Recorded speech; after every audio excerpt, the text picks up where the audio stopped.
আমাদের বর্তমান নেতা ডক্টর ইউনূস উনি সব রাজনৈতিক নেতৃবৃন্দদেরকে ডেকেছেন একটা ইস্যুকে কেন্দ্র করে। তার মানে গোটা বাংলাদেশ এক হয়ে গিয়েছে। আমরা সবাই উদ্বেলিত হয়েছি, উচ্ছ্বসিত হয়েছি, ঠিক কিনা বলেন? রাজনৈতিক নেতাদেরকে ডেকেছেন উনি, আমরা এক হয়েছি। এরপরে ধর্মীয় অঙ্গনের যে লিডাররা, বিভিন্ন ধর্মের, শুধু মুসলিম না, সবাইকে ডেকেছেন, আমরা ঐক্যবদ্ধ হয়েছি। এটাকে বলে ন্যাশনাল ইউনিটি, জাতীয় ঐক্য। যে কোনো ধরনের কনস্পাইরেসি, ষড়যন্ত্র, আধিপত্যবাদ মোকাবেলায় জাতীয় ঐক্যের চেয়ে মোক্ষম হাতিয়ার আর নাই। আমাদের একটা প্রতিবেশী দেশ আছে, আমরা আমাদের দেশ নিয়ে যত ভাবি তারা তার চেয়ে বেশি ভাবে। কথা বুঝতেছেন না? আরো ভেঙে বলতে হবে। আমরা আমাদের দেশ নিয়ে যত উদ্বিগ্ন, এদের আরো টেনশন বেশি। বলেন, আমাদের দেশে শান্তি আছে না নাই? আমরা হিন্দু মুসলিমে কখনো দাঙ্গা লাগে? আসতে বলেন, কেন লাগে? ওদের পূজা পর্বণে আমাদের মাদ্রাসার ছেলেরা যে পাহারা দেয়, চিল্লায় বলেন ঠিক কিনা? আমাদের তাফসীর মাহফিলের সময় ওরা ডিস্টার্ব করে, ঢোল বাজায় না। ওদের পূজা পর্বণের সময় আমাদের তাফসীর মাহফিলের ডেট হলে আমরা চেঞ্জ করে দেই। সুবহানাল্লাহ! কি সাম্প্রদায়িক সম্প্রীতির রোল মডেল। আর ওই বাংলাদেশের ব্যাপারে তারা অনেক ডিসইনফরমেশন ছড়াচ্ছিল। ভারতের অনেকগুলো গণমাধ্যম, আমি জেনারেলাইজ করব না, আমাদের প্রতিবেশী দেশের সব গণমাধ্যমকে আমি দোষ দিতে চাই না, অনেকগুলো গণমাধ্যম তারা ডিসইনফরমেশন শেয়ার করেছে। ডিসইনফরমেশন আর মিস ইনফরমেশনের পার্থক্য আছে। মিস ইনফরমেশন না জেনে ভুল বুঝে একটা মিথ্যা বা ভুল তথ্য ছড়িয়ে দেয়া, এটার ক্ষমা আছে, এটার কি আছে? আর ডিসইনফরমেশন মানে ইচ্ছা করে, প্ল্যান করে, ম্যাপ করে, ছক এঁকে মিথ্যা, গুজব, রটনা সোশ্যাল মিডিয়ায় ছড়ানো, এটার ক্ষমা আছে? আওয়াজ করে বলেন, ক্ষমা আছে? ভারতের কিছু গণমাধ্যম তাই করেছে। আমরা ব্যথিত হয়েছি, আমাদের হৃদয়ে রক্তক্ষরণ হয়েছে। আমাদের প্রতিবেশী দেশকে বলতে চাই, আমাদের দেশ নিয়ে আপনাদের ভাবার দরকার নাই। নিজের চরকায় তেল দেন, নিজের দেশ নিয়ে ভাবেন। গত মাসের ভয়েস অফ আমেরিকার রিপোর্ট, বাংলাদেশে সংখ্যালঘু জনগোষ্ঠী আগের চেয়ে বেশি নিরাপত্তা পাচ্ছে। Report voice of America, Muslim report নাকি? মুসলিম জরিপ, ভয়েস অফ আমেরিকা। কথা বুঝে নাই বোধহয়। ভয়েস অফ আমেরিকা কি আমাদের রিপোর্ট না? ভয়েস অফ আমেরিকার জরিপ, বাংলাদেশের সংখ্যালঘু জনগোষ্ঠী আগের চেয়ে ভালো নিরাপত্তা পাচ্ছে। শুধু এখানেই শেষ না, মাইক্রোসফটের একটা জরিপ শোনায় আপনাদেরকে। তারা সারা পৃথিবীতে গুজব, ভুয়া আর মিথ্যা নিউজ ছড়ানোতে কোন দেশ সেরা একটা রিপোর্ট করেছে। এর মধ্যে 1 নম্বরে এসেছে ভারতের নাম। মাইক্রোসফট তো মুসলমানরা চালায় না? কথা বোঝে নাই বোধহয়। প্রতিবেশী দেশকে বলবো, আপনারা নিজের চরকায় তেল দেন, আপনারাও শান্তিতে থাকেন, আমাদেরকেও শান্তিতে থাকতে দেন। সব চেঞ্জ করা যায়, প্রতিবেশী চেঞ্জ করা যায় না। আমাদের ল্যান্ড তাদের ল্যান্ড, পাশাপাশি। আমরা চাই তারাও সুখে থাক, আমরাও সুখে থাকি, ঠিক কিনা? কিন্তু প্রতিবেশী হলে বন্ধুত্বপূর্ণ আচরণ করতে হয়।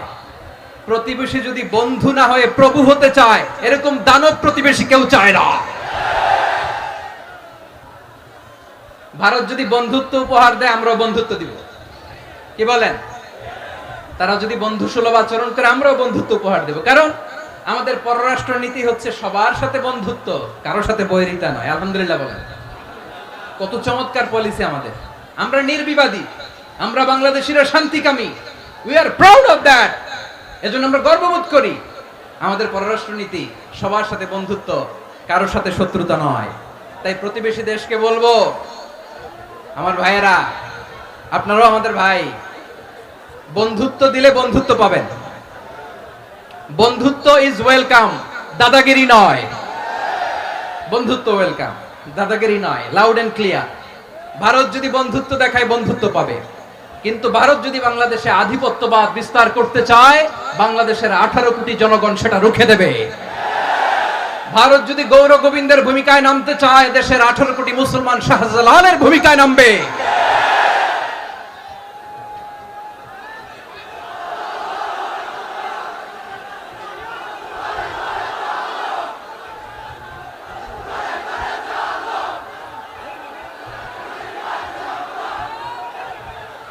প্রিয় ভাইয়েরা, আমরা বন্ধুত্বে বিশ্বাসী, শত্রুতায় নই, ঠিক কিনা বলেন?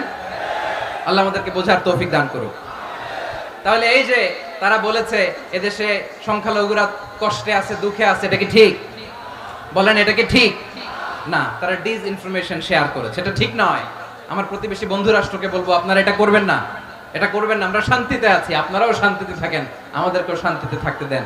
এই যে চিটাগাংয়ের অ্যাডভোকেট আলিফ হত্যাকাণ্ডে গোটা বাংলাদেশ আমরা ধৈর্যের পরাকাষ্ঠা দেখিয়েছে, চিল্লায় বলেন ঠিক কিনা? আমাদের নেতা আমাদেরকে ডেকেছে, আমরা শান্ত থেকেছি। আমরা শান্ত থাকতে চাই, আমরা ঐক্যবদ্ধ থাকতে চাই। যে কোনো ষড়যন্ত্র রুখে দেওয়ার জন্য ঐক্যবদ্ধ প্রচেষ্টার কোনো বিকল্প নাই। তাই আজকের আলোচনার ছোট্ট একটা টপিক আমি শিরোনাম ঠিক করেছি, আমাদের জীবনে, সমাজ জীবনে, ধর্মীয় জীবনে, রাষ্ট্রীয় জীবনে ঐক্যবদ্ধ থাকার গুরুত্ব। এবার আওয়াজ করে পেকুয়ার ভাইয়েরা বলেন, আমরা ঐক্যবদ্ধ জীবনযাপন করতে চাই কি চাই না? আল্লাহ তাআলা সে নির্দেশনাই দিচ্ছেন। আল্লাহ তাআলা ইরশাদ করছেন, ওয়া'তাসিমু বিহাবলিল্লাহি জামিআন ওয়া লা তাফাররাকু ওয়াযকুরু নি'মাতাল্লাহি আলাইকুম إذ كنتم أعداء فألف بين قلوبكم فأصبحتم بنعمته إخوانا وكنتم على شفا حفرة من النار فأنقذكم منها كذلك يبين الله لكم آياته لعلكم তাহতাদুন। আল্লাহু আকবার পড়েন।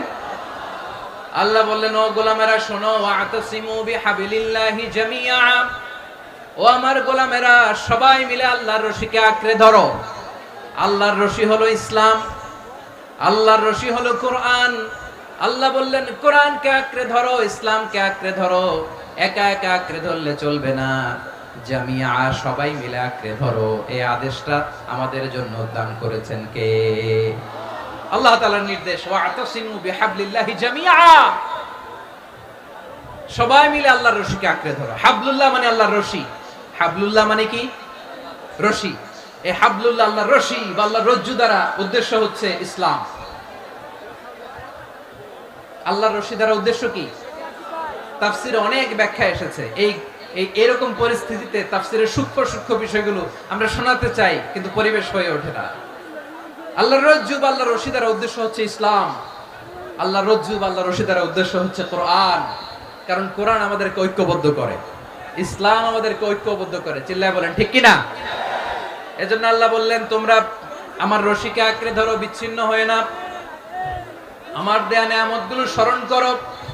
যখন তোমরা ছিলে শত্রু, তোমাদের মধ্যে হৃদয়ে আমি আল্লাহ ভালোবাসা ঢেলে দিলাম, ফলে তোমরা সবাই ভাই ভাই হয়ে গেলে। তোমরা সবাই ছিলে জাহান্নামের কিনারায়, জ্বলন্ত অগ্নিকাণ্ডের পাশে। আমি আল্লাহ দয়া করে ঈমানের বদৌলতে তোমাদেরকে আগুন থেকে ফেরালাম। আমি আল্লাহ দয়া করে তোমাদেরকে জান্নাতের পথ দেখিয়ে দিলাম। সুবহানাল্লাহ পড়েন। এমন পথ দেখালাম যেই পথ তোমাদেরকে জান্নাতে নিয়ে যাবে, পথের দিশা তোমরা পাবে। লাআল্লাকুম তাহতাদুন। প্রিয় ভাইরা, তাহলে আমাদের যে ঐক্যবদ্ধ থাকতে হবে, এই নির্দেশটা কার? নাকি মন মতো আমি বানায় বলতেছি? আওয়াজ করে বলুন, নির্দেশটা কার? আল্লাহ।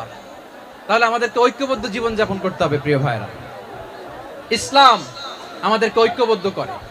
ইসলাম আমাদেরকে কি করে? সংঘবদ্ধ করে, ঐক্যবদ্ধ করে। বিচ্ছিন্ন হওয়া যাবে না। বিরোধ, বিচ্ছিন্নতা, মতানৈক্য, এগুলো আমাদেরকে ধ্বংস করে, আমাদেরকে দুর্বল করে। আর আমাদের ঐক্যবদ্ধ প্রচেষ্টা আমাদেরকে বিজয়ের দিকে এক ধাপ এগিয়ে নেয়। চিল্লায় বলেন ঠিক কিনা? এজন্য আল্লাহ বললেন, ওয়া'তাসিমু বিহাবলিল্লাহি জামিআ, তোমরা আল্লাহর রশিকে আঁকড়ে ধরো, তোমরা ঐক্যবদ্ধ জীবন যাপন করো, তোমরা বিচ্ছিন্ন হয়েও না। বিচ্ছিন্ন হইলে লস, ঐক্যবদ্ধ হলে সেখানে কল্যাণ আছে না নাই? মাইকে কি সমস্যা হয়েছে কোনো? হ্যাঁ, এবার ঠিক আছে। প্রিয় ভাইরা, শেষ করে দেই না? তাইলে শেষ করে দিব তো। গত 2 দিন আগে এসে বসে আছেন, আর আমি আসার 20 মিনিটের মধ্যে উঠে যাচ্ছেন কেন? আর সহ্য হচ্ছে না? আর পারতেছেন না? হ্যাঁ, বসেন। যাদের খুব জরুরত তাদেরকে বের হইতে দেন।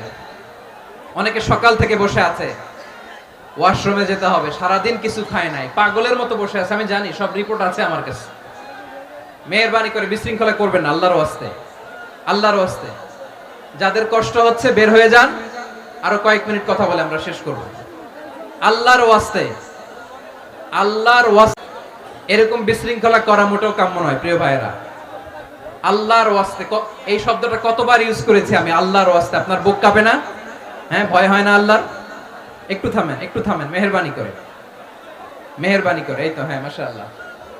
আল্লাহর ওয়াস্তে প্রিয় ভাইয়েরা, ঐক্যবদ্ধ হতে হবে আমাদেরকে। আদেশটা কার? একটু আওয়াজ করবেন। ঐক্যবদ্ধ জীবন যাপন করতে হবে। আদেশটা কার? আমাদের আগে যে সমস্ত জাতিগোষ্ঠী ধ্বংস হয়েছে বিভেদের কারণে হয়েছে। বিশ্বনবী বলেন, বুখারীর বর্ণনা, ফা ইন্নামা আহলাকাল্লাযীনা মিন ক্বাবলিকুম কাসরাতু মাসাইলিহিম ওয়া ইখতিলাফুহুম আলা আমবিয়াইহিম। তোমাদের আগে ইহুদি নাসারারা যারা ধ্বংস হয়েছে, আমার গজবে উপনীত হয়েছে, দুইটা কারণ ছিল। নাম্বার 1, কাসরাতু মাসাইলিহিম, বেশি প্রশ্ন করত, প্রয়োজনে অপ্রয়োজনে নবীরে প্রশ্ন করে আটকাইতে চাইতো, এরকম ডাকাত ছিল তারা। 2 নাম্বার কারণ, ওয়া ইখতিলাফুহুম আলা আমবিয়াইহিম, ইখতিলাফ করার কারণে, বিভেদের কারণে, পারস্পরিক বিরোধে জড়ানোর কারণে তারা ধ্বংস হয়েছে। এখন বলেন, আমরা কি আল্লাহর গজব চাই? আমরাও কি তাদের মতো ধ্বংস হতে চাই? এজন্য আল্লাহ তাআলা সূরা আল ইমরানের 105 নম্বর আয়াতে বললেন, ওয়ালা তাকুনু কাল্লাযীনা তাফাররাকু ওয়া ইখতালাফু মিন বা'দি মা জাআহুমুল বায়িনাত ওয়া উলাইকা লাহুম আযাবুন আযীম। খবরদার, প্রমাণ পাওয়ার পরেও, দলিল নাজিল হওয়ার পরেও যারা বিরোধ করেছে, ইখতিলাফ করেছে, বিচ্ছিন্ন হয়েছে, খবরদার তোমরা তাদের মতো হয়ো না। যদি তাদের মতো হও তাহলে জেনে রাখো, ওয়া উলাইকা লাহুম আযাবুন আযীম, তাদের জন্য আমি মর্মন্তুদ শাস্তি প্রস্তুত করে রেখেছি। যারা বিচ্ছিন্ন হয়েছে, বিরোধ করেছে, তারা কারা? ইহুদি নাসারারা। এই আয়াতের তাফসীরে কাল্লাযীনা তাফাররাকু ওয়া ইখতালাফু, যারা বিচ্ছিন্ন হয়েছে, বিরোধ করেছে, তারা কারা? মুফাসসিরিন ইকরাম বলেছেন তারা ইহুদি নাসারারা। আওয়াজ করে বলুন তো, তারা কারা? ইহুদি নাসারারা। বিষ্ণু ঈসা ইসলাম সুনানে আবু দাউদ এবং তিরমিজির হাদিসে বলেন, ইফতারাকাতিল ইয়াহুদু আলা 71 ফিরকা, ইহুদিরা 71 দল হয়েছে। ইখতিলাফ করতে করতে কয় দল? সবাই বলে নাই, কয় দল? ওয়াফতারাকাতিন নাসারা আলা 72 ফিরকা, আর নাসারারা হইছে 72 দল। আওয়াজ করে বলুন তো, কয় দল? ওয়াসাতাফতারিকু হাদিহিল উম্মাহ বি73 ফিরকা। আর বিশ্বনবী আফসোস করে বলেন, আমার উম্মত হবে 73 দল। ইহুদি 71 দল, নাসারা 72 দল, আর আমার উম্মত, বুঝে থাকলে আওয়াজ করে বলেন। বিশ্বনবী বলেছেন, আমার উম্মত ভাগ হবে কয় দলে? কুল্লুহা ফিন্নার, সব জাহান্নামে যাবে, ইল্লা ওয়াহিদা, একটা দল ছাড়া। সাহাবারা বললেন, মান হিয়া ইয়া রাসূলুল্লাহ, সে নাজাত প্রাপ্ত জান্নাতি দল কোনটা? আপনি কি আমাদের বলবেন না? আপনি মেহেরবানি করে একটু বলে দেন তারা কারা। বিশ্বনবী বললেন, মা আনা আলাইহি ওয়া আসহাবি, আমি এবং আমার সাহাবারা যেই মতের উপর, যেই পথের উপর আছে, এই মত এবং পথের উপর যারা থাকবে তারাই জান্নাতের দল হয়ে যাবে। যারা আমার মত, আমার সাহাবীর মত এবং পথকে অনুসরণ করবে তারাই জান্নাতে যাবে। তাহলে প্রিয় ভাইয়েরা, আমরা কি আর ইখতিলাফ করব? কাদা ছোড়াছুরি করব? করবেন না যে বোঝাই তো যাচ্ছে দৃশ্য দেখে। ধাক্কাধাক্কি যে আপনারা করবেন না। আপনাদের এই যে আমলনামা তো আমার কাছে আছে। পেকুয়ার ভাইয়েরা, এটা তো আমার ওয়ার্ম আপ প্রোগ্রাম। আমার বিভাগীয় প্রোগ্রাম হচ্ছে 8 বিভাগে 8টা। কয়টা? এটা কেন নিলাম? নেয়ামতুল্লাহ নিজামীর জ্বালা থেকে বাঁচার জন্য নিলাম। ওর জ্বালাতনে ও পারে না মালয়েশিয়া থেকে আমরা টেনে নিয়ে আস, চার্টার ফ্লাইট ভাড়া করে পারে না নিয়ে আস। এমন কোন মাধ্যম নাই, এমন কোন ওয়ে নাই, সে ধরে নাই।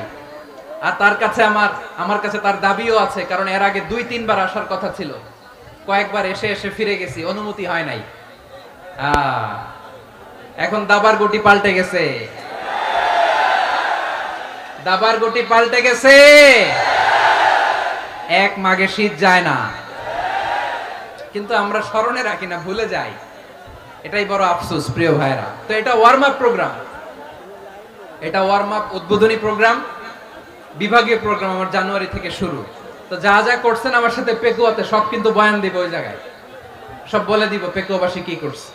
আমি তো ভাবছি পেকুয়ার জেন জি, জেনারেশন জি আমাকে এমন ভাবে রিসিভ করবে, আমার কোনো ব্যাক পেতে হবে না, কষ্ট পেতে হবে না। আমাকে স্মার্টলি তারা স্টেজে রিসিভ করবে, স্মার্টলি তারা সেফ এন্ট্রি সেফ এক্সিট দিবে। তো বাস্তবে তো উল্টা, একেবারে উল্টা। আমি জানি জায়গা নাই, ওই যে দেখছেন উত্তর রেডি আছে। আমি জানি যে ধারণ ক্ষমতার অনেক বেশি লোক হয়ে গেছে, এটা আমি জানি। ভালোবাসা কোনো আইন কানুন দিয়ে মাপা যায় না, এটা আমি জানি। এটা যে ভালোবাসার বহিঃপ্রকাশ এটাও আমি বুঝি। ভালোবাসাকে আটকায় রাখা যায় না। এটা যে ভালোবাসার অগ্নি স্ফুলিঙ্গ, এটারে কোনো কিছু দিয়ে দামায় রাখা যাবে না, এটা আমি টের পাই। এজন্যই মনকে বুঝতে যেটা ভালোবাসা। মেহেরবানি করে অল্প কয়েকটা মিনিট একটু সুশৃঙ্খল আমার সাথে থাকতে হবে, আল্লাহর ওয়াস্তে, আল্লাহর ওয়াস্তে। প্রিয় ভাইরা, তাহলে আমরা ঐক্যবদ্ধ জীবন যাপন করতে চাই, ঠিক কিনা বলেন? এবার বলেন ঐক্যের ভিত্তি কি? আমরা যে ঐক্যবদ্ধ হব কিভাবে? সবাই বলে ঐক্য চাই, ঐক্যবদ্ধ হতে চাই। ঐক্যের ভিত্তি কি বলেন? ঐক্যের ভিত্তি হচ্ছে তাওহীদ। আওয়াজ করে বলতে হবে সবাই, ঐক্যের ভিত্তি কি? যেই বলবে লা ইলাহা ইল্লাল্লাহ, ও আমার ভাই, তার জন্য আমার হৃদয়ে দরদ, মায়া মাখা দরদ, ভালোবাসা আছে না নাই? তাওহীদ। এই মুসলিম উম্মার ঐক্যের ভিত্তি তাওহীদ। পেকুয়ার ভাইরা মনে রাখেন, মেসেজগুলো মনে রাখেন। মুসলিম উম্মার ইউনিটি, ঐক্য, এটার ভিত্তি হচ্ছে তাওহীদ। যেই পড়বে লা ইলাহা ইল্লাল্লাহ, সে আমার কি?